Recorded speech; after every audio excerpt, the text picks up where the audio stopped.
ሰላም ሰላም ጤና ይስጥልን ውድ የጋት ሚዲያ ቤተሰቦች እንደያላችሁበት ሀገር የሰዓት አቆጣጠር እንደምን አላችሁ እንደምን ቆያችሁኝ። መጋቢት 27 2018 በኢትዮጵያ ዘመን አቆጣጠር የጋት ዕለታዊ የዕለተ እሁድ አጫጭር መረጃዎች ሁለት መረጃዎች ወደ እናንተ አደርሳለሁኝ።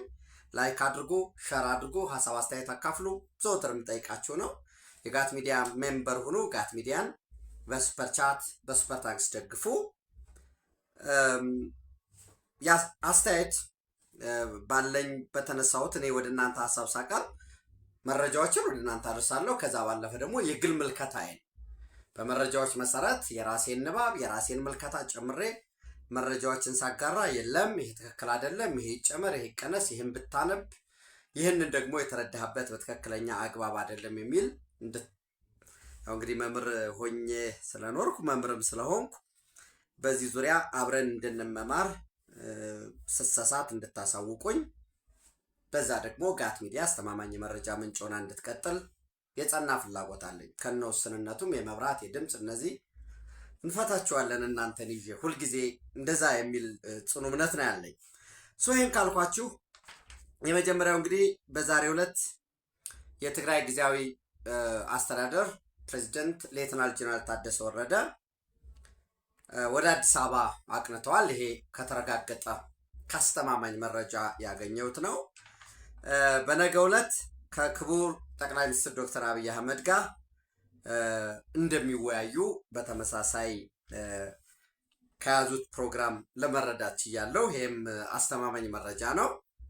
እንግዲህ ይሄ መረጃ ወደ እናንተ እየደረሰ ስብሰባዎች እንደምታውቁት በመደበኛ በስኬጁል የሚደረጉ አሉ፣ ፎርማል የሚባሉ።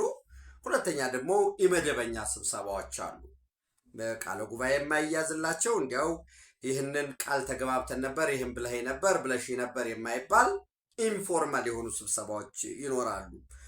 ሌተናል ጀነራል ታደሰ አዲስ አበባ በሚኖራቸው ቆይታ ከክቡር ጠቅላይ ሚኒስትርና በመደበኛ ሆፕፉሊ ከመከላከያ ሚኒስትር እንዲሁም ከኢታማዦር ሹሙ ጋር እንደሚወያዩ ተስፋ አድርጋለሁ። በክልሉ በወሳኝነት የመንግስት የካፒታል ፕሮጀክቶችን ከሚሰሩ መንገዶች ላይ ከግብርና ሚኒስትር ጋር በተለይ ከዚህ ከግብዓት ክረምቱም እየደረሰ ስለሆነ ከዛ አንጻር ከንግድና ቀጠናዊ ትስስር ሚኒስትር ጋር የነዳጅ ጉዳይ የመድኃኒት ጉዳይ በእነዚህ እንደሚወያዩ ተስፋ አድርጋለሁኝ። ከዛ ባለፈ ከትግራይ ባለሀብቶች ጋር ከመቀመጫቸውን አዲስ አበባ ካደረጉ የዲፕሎማቲክ ማህበረሰብ ጋር በዋናነት ህወሓትንና መንግስትን ሲያደራድሩ ከነበረው የአውሮፓ ህብረት ተወካዮች እንግሊዝን፣ የፈረንሳይ፣ የጀርመን፣ የኖርዌይ አምባሳደሮች ጋር የአሜሪካን ጨምሮ እንደሚወያዩ ተስፋ አድርጋለሁኝ። ከተፎካካሪ ፓርቲዎች በወሳኝነት መቀመጫቸውን ወይም ለትግራይ ህዝብ እንታገላለን ካሉ የተለያዩ ተፎካካሪ ፓርቲዎች ጋር እንደሚወያዩ፣ ሌላው እንግዲህ ከግል ወዳጆቻቸው ጋር ይወያያሉ ተስፋ አድርጋለሁ። ዛስ ከግል ወዳጆቻቸው ጋር መወያየታቸው ዛሬ መጋቢት 27 ነው። ነገ ሰኞ 28፣ ማክሰኞ 29፣ ሮብ ለአንድ ዓመት የነበራቸው ስልጣን ያበቃል ማለት ነው። ሮብ ለማራዘም እንግዲህ የፌዴሬሽን ምክር ቤት በደንቡ መሰረት ማራዘም ስለሚችል ለቀጣይ 6 ወር ሊራዘምላቸው ይችላል። እኔ ሆፕፉሊ ይራዘምላቸዋል ብዬ አምናለሁኝ። እኔ ፐርሰናል ደግሞ ይራዘምላቸዋል ብለህ አልተራዘመላቸውም ብላችሁ ደግሞ ቻሌንጅ እንዳታደርጉኝ። እንደባለፈው የኢራንና የአሜሪካ ጦርነት በ2 ሳምንት ይጠናቀቃል ብዬ ነበር እኔ። ከዛ እንደምታዩት አልተጠናቀቀም። በዚሁ አጋጣሚ ዛሬ ዶናልድ ትራምፕ ሰሟት ምንድን ነው አንፕሬዚደንሻል የሚባለው አይነት ነገር 48 ሰዓቱ እንዳለቀ ድልድዮች፣ የኤሌክትሪክ ፓወሮች ምናምን ብለው ያስቀመጧት አለች።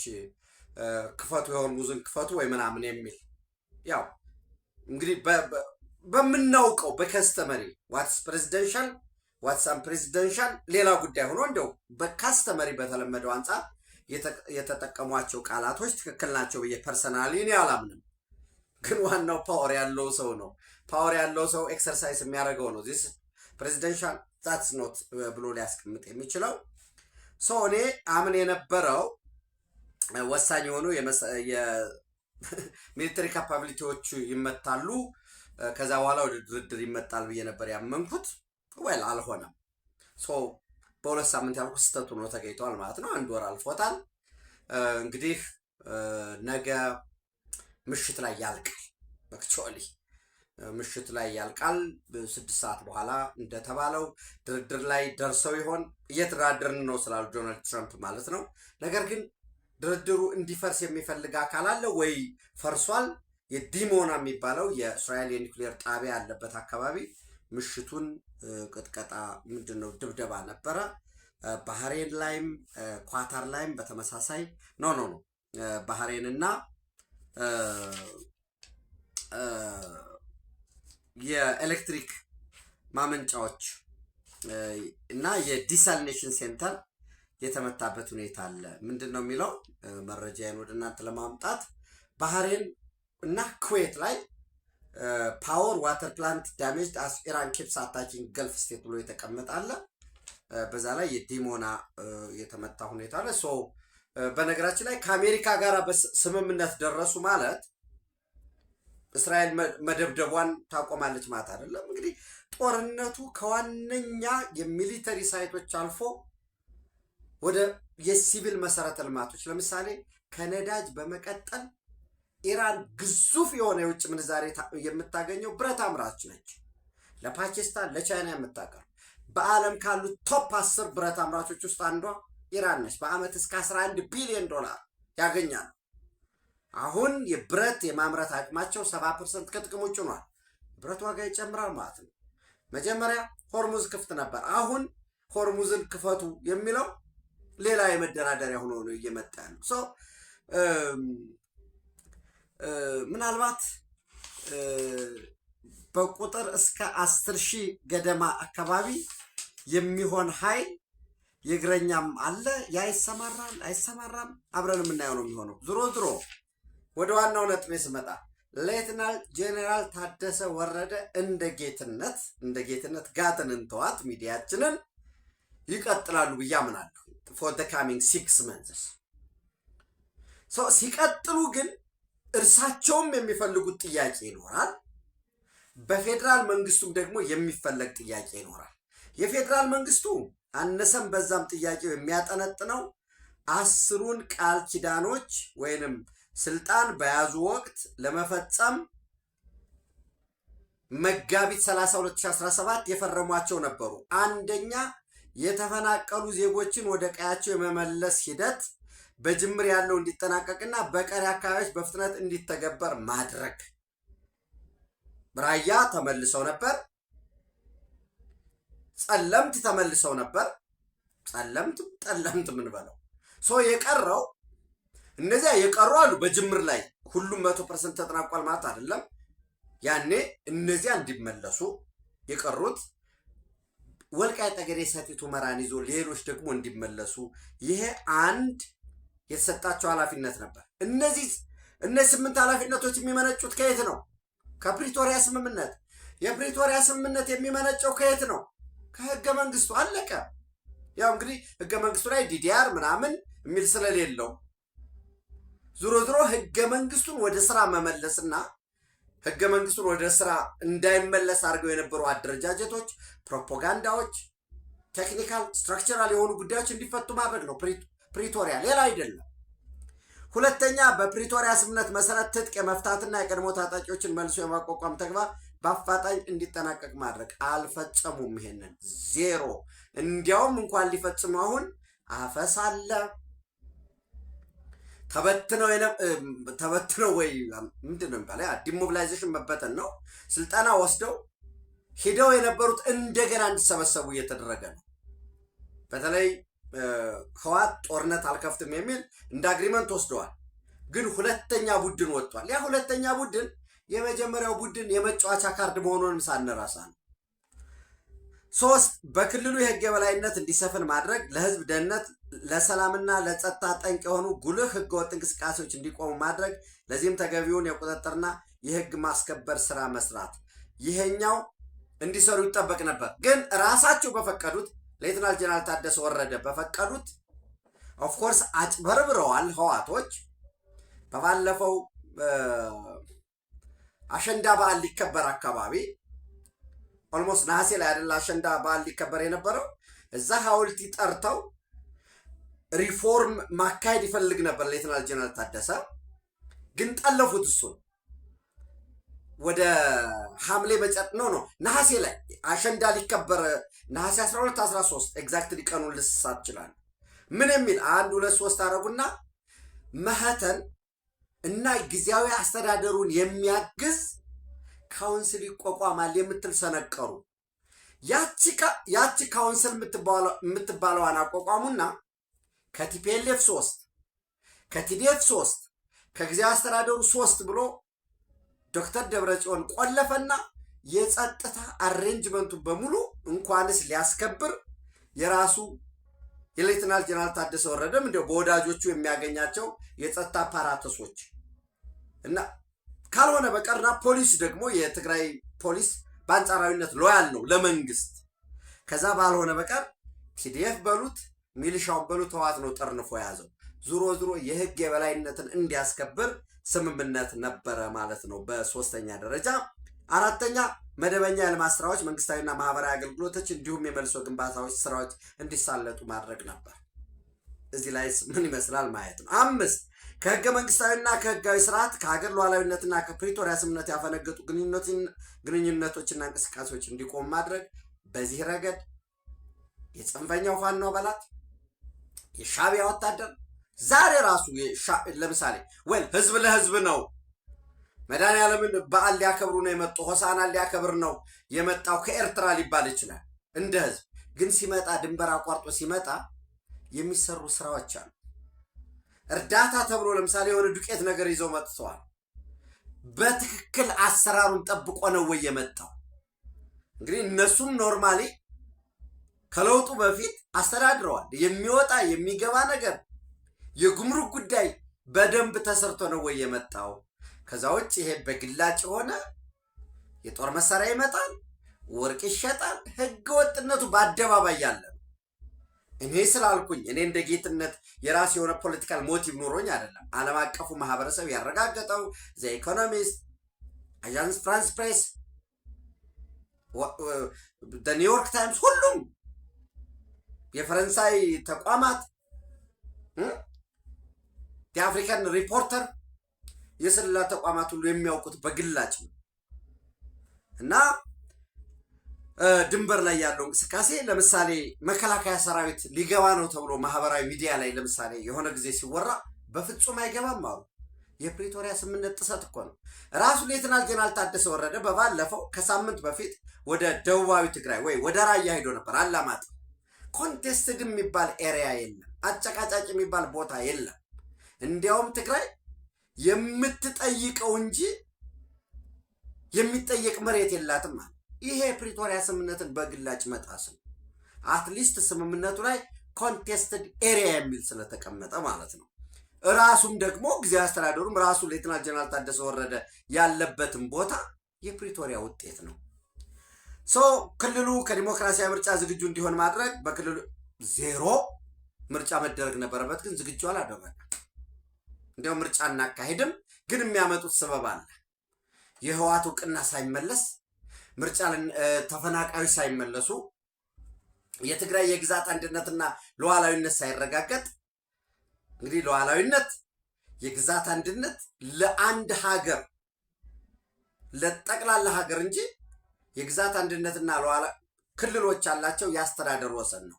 አይነው ከዚህ በፊት የሩሲያን የዩኤስኤስአር ህገ መንግስት አንቀጽ 72 አንስቼ ምልከታን ለማጋራት ሞክሬያለሁ። 7 የክልሉ ህዝብ የተለያዩ ማህበረሰብ ክፍሎችና የፖለቲካ ተዋናያን በሀገራዊ ምክክር ሂደት እንዲሳተፉ ሁኔታዎችን ማመቻቸት አልተደረገም። በዛ ምክንያት ነው የትግራይ ወኪሎች አዲስ አበባ ላይ የተወያዩት። አዲስ አበባ ላይ ሲወያዩ ደግሞ ይህንን ማንቋሸሽ፣ ማጠጣል፣ መውቀስ ከትግራይ ጊዜያዊ አስተዳደር ምክትል ፕሬዝዳንት ከአቶ አማኑኤል አሰፋ የታየበት ነው። ኃላፊነታቸው ነበረ ያንን ማድረግ፣ የፖለቲካ ፓርቲዎች በክልሉ እንዲንቀሳቀሱ ማድረግ። ያ ሁሉ አልሆነም። 8 የክልሉ መንግስታዊ የሚዲያና የኮሚኒኬሽን እንቅስቃሴዎች የሀገሪቱን ህዝቦች ትስስርና መልካም ግንኙነት የሚያጠናክሩ ህግና ህገ መንግስታዊ ስርዓትን የሚያከብሩ መሆናቸውን ማረጋገጥ ይጠበቅባቸው ነበር። እንኳን ያንን ሊያደርጉ አሁንም የክልሉ ሚዲያዎች ጦርነት እየቀሰቀሱ ነው ያሉ። ይሄ እንደ ጌትነት የተሰጣቸው ከ8ቱ ቃል ኪዳኖች አንጻር አፈጻጸማቸው ምን ይመስል ነበር የሚለውን ሳይሉ፣ ወይራስ ደግሞ ሌተናል ጀነራል ታደሰ ደግሞ ከአስፈጻሚው አካል ሰብሳቢ ከክቡር ጠቅላይ ሚኒስትር ዶክተር አብይ አህመድ ጋር ቁጭ ሲሉ እና ስልጣንህ እንዲራዘም ትፈልጋለህ ወይ ተብለው ሲጠይቁ አዎ ስልጣኔ እንዲራዘምልኝ ይፈልጋለሁ፣ ነገር ግን ብለው የሚያስቀምጧቸው ነገሮች አሉ ይመስለኛል። አንደኛ የድጎማ በጀት በየጊዜው እየደረሰኝ አይደለም ብለው እንደሚጠይቁ ተስፋ አረጋለሁ። ምንድን ነው የሚባለው በገለጻ ደረጃ ይህንን ይጠይቃል። ከፌዴራል መንግስቱ ምን ምላሽ ይሰጣቸዋል? እሱን ደግሞ ካሉኝ የመረጃ ምንጮች አጣርቼ ወደ እናንተ አደርሳለሁ። የድጎማ በጀት በጊዜው እየደረሰኝ አይደለም፣ የነዳጅ ጉዳይ የፌዴራል የሚሰጠው የሸቀጦች ዝውውር፣ የነዳጅ ጉዳይ፣ እነዚህ ልታገዝ ይገባል ብሎ ይጠይቃል። 3ኛ በጀት የድጎማ በጀት የሸቀጦች የነዳጅን ጨምሮ የመድኃኒት የካፒታል ፕሮጀክቶች ይጠይቃል። 3ኛ ባልኳችሁ ሁልጊዜ የሚያነሱት የትግራይ የግዛት አንድነትና ሉዓላዊነት አልተረጋገጠም።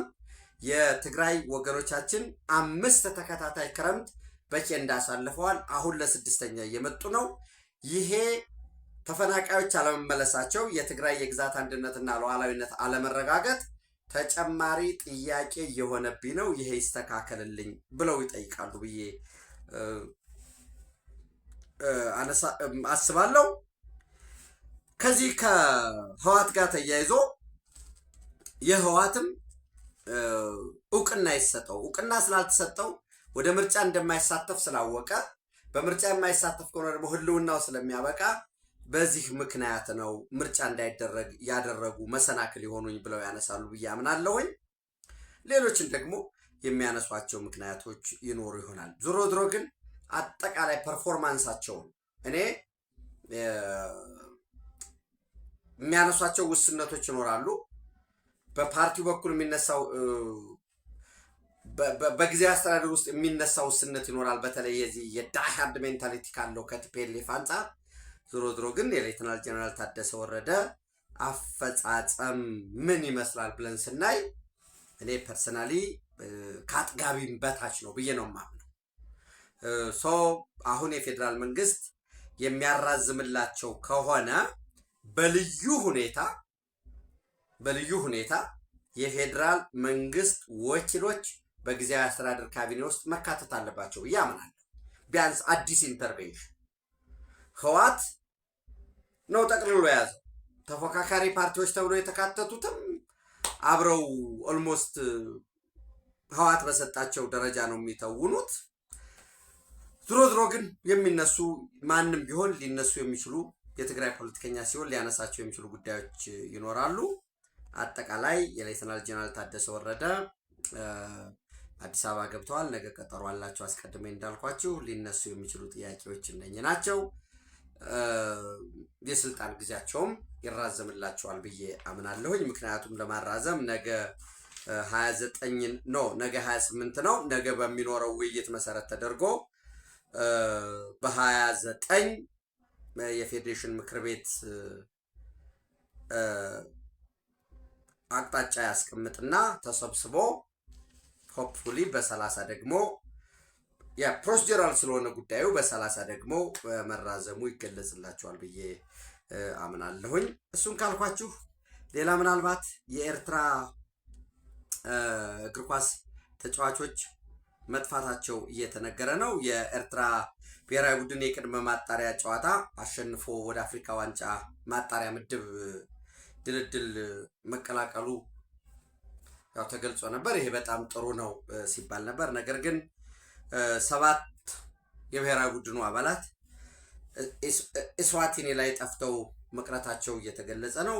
ወደ ኤርትራ የተመለሱት በአገር ውስጥ የሚጫወቱ 10 ተጫዋቾች ተካተው የነበረ ሲሆን የተመለሱት 3 ናቸው። በጣም ደማቅ አቀባበል ለማድረግ እንዲያው ገንዘብ ሁሉ ጎፈንድሚ ይሰብሰብላቸው እየተባለ ትዊተር ላይ የተለያየ ጽሑፍ ሲታይ ነበረ። ያው ነገር ግን አሁን አቀባበሉም የቀረበት እዚህ መጥፋታቸውም ትንሽ በኤርትራ ድርጋጤ የፈጠረበት ሁኔታ ነው ያለው። ይህንን ካልኳቸው ከሰሞኑ በፍልስጤም ጉዳይ መረጃዎች በጣም ሲራገቡ ነው የሰነበቱት እና አንድ ወዳጄ እንዲው ፕሊስ ብታየው ይህን ጉዳይ ሲለኝ እኔ አይቼዋለሁኝ ሲራገብ የነበረውን። በነገራችን ላይ እናንተ ምስክሮች ናቸው። በውሎ ላይ ኢትዮጵያ ለፍልስጤም ዋጋ ከፍላለች። ለፍልስጤም የቱ ስቴት ሶሉሽን ምን ማለት ነው? ቱ ስቴት ሶሉሽን ስትሉኝ ፍልስጤም የሚባል ሀገር መኖር አለበት። ፍልስጤም የሚባል ሀገር መኖር ብቻም ሳይሆን እስራኤል የሚባል ሀገርም ይኖር። ነገር ግን አጨቃጫቂዎች አሉ።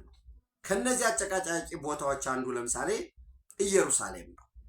ስቴት ሶሉሽን ጀነራሊ ኢንቪዥንስ ጀሩሳሌም አዝ ሸርድ ካፒታል፣ የጋራ ከተማ ትሆናለች ኢየሩሳሌም ይላል። and then with West Jerusalem serving as Israel capital, የምዕራብ ኢየሩሳሌም የእስራኤል ከተማ ዋና ከተማ ይሆናል እና የምስራቅ ኢየሩሳሌም ደግሞ የፍልስጤም ሀገር ሆና ስትቆም የፍልስጤም ሀገር ይሆናል ይልና ነገር ግን ከተማዋ ደግሞ የሚኖራት አደረጃጀት እንግዲህ ዌስት ባንክም እንደምታውቁት ዌስት ባንክ ኤ፣ ዌስት ባንክ ቢ ኤንድ ዌስት ባንክ ሲ የሚል አለው። የኦስሎ አኮርድንም ብታዩት ሁሉንም ግን የኤንም የቢንም የሲንም የሴኩሪቲ አፓራትሱን እስራኤል ትቆጣጠራለች ነው የሚለው። በንጽጽር ዌስት ባንክ አሁንም መቀመጫውም ያለበት ራምሃላ የፍልስጤም ከተማ፣ እዛ ላይ ኢትዮጵያ አንዌቨሪንግ ኮሚትመንት የሚባለው ጽኑ የሆነ አቋም ነው ያላት። ቱ ስቴት ሶሉሽንን በተመለከተ 2 ሀገር መሆን አለባት በሚለው ላይ እዚህ ላይ እንግዲህ ካፒታሉ ማን ይሁን ኢየሩሳሌምን በተመለከተ የሁለቱም ከተማ ይሁን ይልና ምዕራብ ኢየሩሳሌም፣ ምስራቅ ኢየሩሳሌም እንዳልኳችሁ ሰፈራዎች ይከናወናል። ቤቶች ለምሳሌ የፓለስታይን የፍልስጤም የሀገርነት ፍልስጤም ነች ሀገር በግፍ ነው እንግሊዝ ይህንን አምጥታ የባልፎር አኮርድ የባልፎር ስምምነት ነው ፍልስጤም የሚባልን ሀገር የፈጠረው እንጂ እስራኤል የሚባል ሀገርን የፈጠረው እንጂ እስራኤል እኮ አልነበረችም ብሎ ለሚያስቡ ራሱ ቴልአቪቭም ህገወጥ ነው ብሎ ነው የሚያስቡ። ዛትዋይ ዴስቱ እስራኤል ወዘተረፈ ምናምን የሚመጣ አለ። እኔ አሁን ያ በዛ ጉዳይ ማውራትም ፍላጎት የለኝም እንጂ እስራኤል የሚባለው ሀገር በሙሉ ኦኮፓይድ ፓለስታይን ነው ብሎ የሚያምነዋል። ሂዶ ግን ሊገዛን የሚችለው የባልፎር ዲክላሬሽን በራሱ አለ፣ አንድ የኦስሎ አኮርድ አለ። እነዚህን ተወስዶ ፓለስታይን ምንድን ነው ኢየሩሳሌም ላይ ቤቶች አሉ የሚገነቡ። ለምሳሌ በባለፈው አንድ ቅጥ ጸደቀ ታስታውሱ ከነበረ እዚህም ስላየ ነው ኬኔስቱ ላይ ከዚህ በፊት አንድ እስራኤላዊ ሄዶ ዌስት ባንክ ላይ ወይ ኢያሪኮ ላይ ከፍልስጤማዊ ቦታ መግዛት አይችልም ነበር፣ ቢገዛም አይጸድቅለትም ነበር። አሁን ከገዛ ይጸድቅልሃል የሚል ህግ ወጣ። ሌሎች አካባቢ ያሉትን ማለት ነው። እና ኢትዮጵያ ባለው ስምምነት አይታችሁ ከሆነ ለምሳሌ ሂውማን ራይትስ ኮሚሽን 2026 61ኛ ስብሰባ መደበኛ ስብሰባ ላይ እስራኤል ሴትልመንት ኢን ዘ ኦኩፓይድ ፓለስታይን ቴሪቶሪ የሚል ወጣ። በተመሳሳይ ድራፍት ሪዞሉሽን ምን የሚል ራይት ኦፍ ፓለስቲኒያን ፒፕል ቱ ሰልፍ ዲተርሚኔሽን። እኔ በነገራችን ላይ ሂውማን ራይትስ ኮሚሽንስ እዚህ ምን አገባው? ቱ ስቴት ሶሉሽን እኮ የኦስሎ አኮርድ ነው፣ የዩናይትድ ኔሽን መመሪያ ነው። ዝሮ እኔ ምን አገባው ስላልኩኝ ዓለም አቀፍ ሀገራት ሁሉ ቁጭ ብለው የሰበሰቡበትን ምን አገባው ልል አልችልም። ኢትዮጵያ የቱ ስቴት ሶሉሽንን ደግፋለች። ከዛ ባለፈ ባለው አንዱ ይሄ ሰፈራን በተመለከተ አሁን ማህበራዊ ሚዲያ ላይ ሲራገብ የነበረው አይታችሁ ከነበረ የፍልስጤምን የሀገርነት እውቅና ካደች ነበር ሲባል የነበረው። እንደሱ አይደለም። ቱ ስቴት ሶሉሽን ብቻም ሳይሆን ፍልስጤም እኮ የአፍሪካ ህብረት ላይ የታዛቢ አባልነት ልክ ጉዳዩ እንዲነሳ እኮ ያደረገችው ኢትዮጵያ ነች። ፍልስጤምስ ምንድን ነው ሲያደርግ የነበረ የሚለውን ያው እንግዲህ መቼስ ለታሪክ እንየው። ህዋትን፣ ሻቢያን፣ ጀብሃን ወታደራዊ ስልጠና ይሰጡ የነበረው ፍልስጤም ውስጥ ነው። ግብጾች በቀጥታ ራሳቸው ቦታ ላይ ማሰልጠን አይፈልጉም። ሶሪያዎችም እንደዛ አይፈልጉም። ፍሊት የሚባል ጃኬት ታስታውሳላችሁ? ፍሊት ያን ሁሉ ይሰጡ የነበሩ ፓለስታይኖች ናቸው። ፈዳያን የሚባለው የከተማ ውጊያ ግድያን ያስተምሩ የነበሩት እነሱ ናቸው። ኢትዮጵያ ባጎረሰችው ልክ ምላሽ አገኘች ወይ? ሌላ ጉዳይ። ሌላውን እንትወሱን ለምሳሌ አስቀድሜ በውሎ ላይ ወደ እናንተ አድርሼ ነበር። በ30 ኖቨምበር 2022 ላይ ኦልሞስት የዛሬ 4 ዓመት ገደማ ኢትዮጵያ 3ኛ ዙር የህዳሴ ግድብን ውሃ ልትሞላ በተዘጋጀችበት ወቅት በዚህ ወር ገደማ በዚህ ወር ከሁለት ወር ቀደም ብሎ ይሄ ለክረምቱ እየተዘጋጀች 3ኛ ዙር በነበረበት ወቅት ካይሮ ላይ አንድ ስብሰባ ነበር አረብ ሊግ ያዘጋጀው። አረብ ዋተር ሴኩሪቲ ፎር ላይፍ የሚል የአረብ ዋተር ሴኩሪቲ ፎር ላይፍ የሚል ከ30 ኖቨምበር 2022 እስከ 1 ዲሴምበር 2022 ላይ ስብሰባ ነበር ካይሮ ላይ። በዛ ስብሰባ ፕሬዚደንት መሐመድ አባስ አንድ ያስቀመጡት ነበር። ምንድነው ያሉት? The flowing of the Nile water along its course from source to mouth is part of the Egyptian, Sudanese and Arab national security ነው እና መሙላት የለባትም ኢትዮጵያ። አሳሪ አስገዳጅ ስብሰባ በሌለበት ሁኔታ የውሃው ከመነሻው እስከ መድረሻው እስኪፈስ ድረስ ጉዳዩ የግብፅ ወይ የሱዳን ጉዳይ ሳይሆን የአረብ የህልውና ጉዳይ ነው ብሎ ነው ያስቀመጡት። እንዲሁ ማለት ዲፕሎማቲክ ለመሆን እንኳን አልሞከሩም። በሌላው በተለያየ ጊዜ ኢትዮጵያን በተመለከተ በቃ ስትወነጀል ሁልጊዜ ፓለስታይን የአረብ ሊግ አባል ነች፣ እንዳልኳቸው ደጋፊ ነች። አንድ ቀን ኖ ብላ አታውቅም። ኢትዮጵያ ግን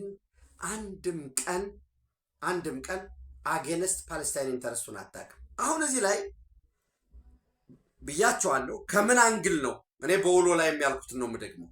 ከምን አንግል ታይቶ ነው ኖ የተባለው የሚለውን ኒው ፖሊሲ ለውጦች አሉ የሚለውን እሱም ማየት ነው። ከዛ ውጭ ግን ኢትዮጵያ የቱ ስቴት ሶሉሽንን ሰልፍ ዲተርሚኔሽንን የምትደግፍ አሁንም መደገፍ ብቻም ሳይሆን አጠናክራ የምትቀጥል ነች። አንድ እሱን እንውሰድ። በሁለተኛ ደረጃ ሰፈራው ለምሳሌ ኢየሩሳሌምን ፕሮፓለስታይን የሆኑ ሰዎች ምን ብለው ነው የሚያምኑ? ራሱ ኢየሩሳሌም በሙሉ የኛ ነው፣ ቴልአቪቭም የኛ ነው ሙሉ ብለው ነው የሚያምኑት። ፈንዳሜንታሊስት የሆኑት ኖ የቱ ስቴት ሶሉሽኑ ደግሞ የጸደቀው ደግሞ ቅድም ያልኳችሁ ነው። የጄኔቫ አኮርድን ብትወስዱ ለምሳሌ ጄዊሽ ናይበርሁድ የሆኑ የጄዊሽ መንደሮች የእስራኤል ይሆናሉ። የአረብ መንደሮች ደግሞ ዲሚሊታራይዝድ ሆነው ዛት ሚንስ ሴኪሪቲ ቼክአፕ ለእስራኤል ሆኖ እንግዲህ አሁን ወታደር ከሌለው ሴኪሪቲውን የሚሰራው እስራኤል ከሆነ ሶቨርኒቲስ ምን ያህል ነው የሚለው ሌላ ጉዳይ ነው። ድሮ የዓለም ሕግ እንደዛ ስለሆነ ዲዛይን የተደረገው እና ምስራቅ ኢየሩሳሌም ኢስት ኢየሩሳሌም በ1967 ነው ኦኮፓይድ የሆነው። ስለዚህ እዛ ላይ ሰፈራ ሊኖር አይገባም ወይንም የሰፈሩት የሚልቀቁም ይላል። እንግዲህ ይህንን ሁለት ነው። አሁን እኔ ምን አደረግኩኝ መሰላችሁ? የሰዎችንም ክሬዲት እንትን ማለት ስለሌለብኝ እኔ ያገኘሁት ትዊተር ላይ ምን አገኘው መሰላችሁ? እንዳነብላችሁ እናንተም የበለጠ እንድታዩት በሚል ነው ይሄንን ወደ እናንተ ማመጣው። ያ ዩኤን ሂውማን ራይትስ ካውንስል ብሎ የተረጋገጠ ነው፣ ቬሪፋይድ ነው። ኤችአርሲ 61 ድራፍት ሪዞሉሽን ኤችአርሲ /61/L .37 on the rights of the Palestinian people to self-determination was adopted ብሎ የስ ይላል። ኢትዮጵያ የስ ነው ያለችው።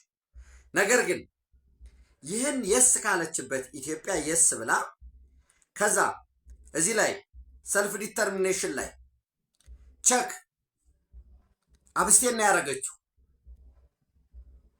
ሰልፍ ዲተርሚኔሽኑ ዲሞክራቲክ ሪፐብሊክ ኦፍ ደ ኮንጎ አብስቴን ያደረገችው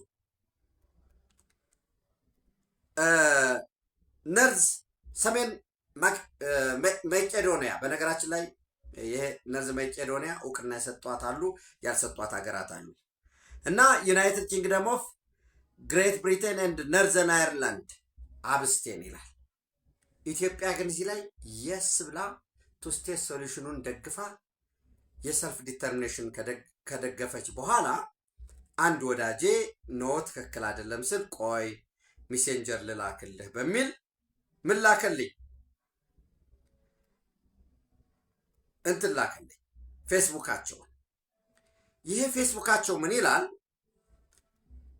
ዩኤን ሂውማን ራይትስ ካውንስል ዊዝ ዩናይትድ ኔሽንስ ኢንፎርሜሽን ሴንተር ቤይሩት ኤንድ ብሎ ከዛ ሂውማን ራይትስ ሲቹዌሽን ኢን ፓለስታይን ኤንድ አዘር ኦኩፓይድ አረብ ቴሪቶሪስ ኦን 31 ማርች 2026 ዘን አዶፕትድ ድራፍት ሪዞሉሽን ብሎ አስቀድመን ያልነውን ኢትዮጵያ የስ ያለችበት ሰልፍ ዲተርሚኔሽን አስቀመጠና ኤሪስ ሪዞሉሽን ዘ ሂውማን ራይትስ ካውንስል ዲማንድ ዛት እስራኤል ኦኩፓይንግ ፓወር ኢሚዲየትሊ ሲዝ all settlement activities without precondition in all the occupied Palestine territory, including East Jerusalem and the occupied Syrian Golan ይላል። እዚህ ላይ ኖ ማን አለ? ኢትዮጵያ ኖ አለች፣ ነርዝ መቄዶንያ ኖ አለች፣ ቼክ ኖ አለች ብሎ ፌስቡክ ላይ ተቀምጧል። እዛ ላይ ሰልፍ ዲተርሚኔሽኑን የስ ብላ እዚህ ላይ ኖ ያለችበትን ይሄ ቅድም እንዳልኳችሁ ማብራሪያ ሊጠይቅ ይችላል። ግን ከዚህ አልፈው የተለያዩ ሰዎች ልክ እንደ ቢትሪያል አድርገው የአድዋ አገር የሆነች ኢትዮጵያ እንደዚህ ያደረገች ወዘተረፈ ብለዋል። ይህንን ላሉ ሰዎች እኔ ደግሞ አንድ የሞራል ጥያቄ ጠይቃቸዋለሁ። ፍልስጤም ኢትዮጵያ ውሃ መሙላት የለባትም ያለችውስ እንዴት ያዩታል? ዲፕሎማሲ ወይ እውቅና የምትሰጠው የጊቭ ኤንድ ቴክ ጉዳይ ብቻ አይደለም፣ ካለ የቀጠናው የኃይል አስተላለፍና ከፍላጎት ጋር ነው። የለም የናይል ጉዳይ የአረብ ሴኩሪቲ ጉዳይ ነው ብለህ እዛ እየወሰንክ ድምፅ እያወጣህ ተገዥ ነኝ እያልክ እዚህ ደግሞ እኛ ያውም በመሰረታዊነት ድናይ ባላረግንበት ሁኔታ የቱ ስቴት ሶሉሽንን ባለው መሰረት ይቀመጥ ባልንበት ሁኔታ ኢስት ጀሩሳሌምም ዌስት ጀሩሳሌምም ኦኮፓይድ ነው 1967 በፊት የፓለስታይን ነው የሚለው መከራከሪያ ምን ያህል ያስኬዳል የሚለው በደንብ መታየት ይጠበቅበታል። በዓለም ላይ የሚደረግ ማንኛውም ጉዳይ የሞራል ጉዳይ፣ የፍትህ ጉዳይ፣ የርትዕ ጉዳይ፣ የህሊና ጉዳይ ብቻ አይደለም። ኢትዮጵያ የሞራል ሀገር ነች፣ የፍትህ ሀገር ነች። እንደው አሁን አንዳንዶቹ ልክ ከእስልምና ጋር አያይዘው ብዙ ነገር ስለሚሉ ያንን ብለው የኢትዮጵያን ፍትህ ርትዕ የመሻት ከነብዩ መሐመድ ጀምሮ ነብዩ መሐመድ ያላህ ሰላም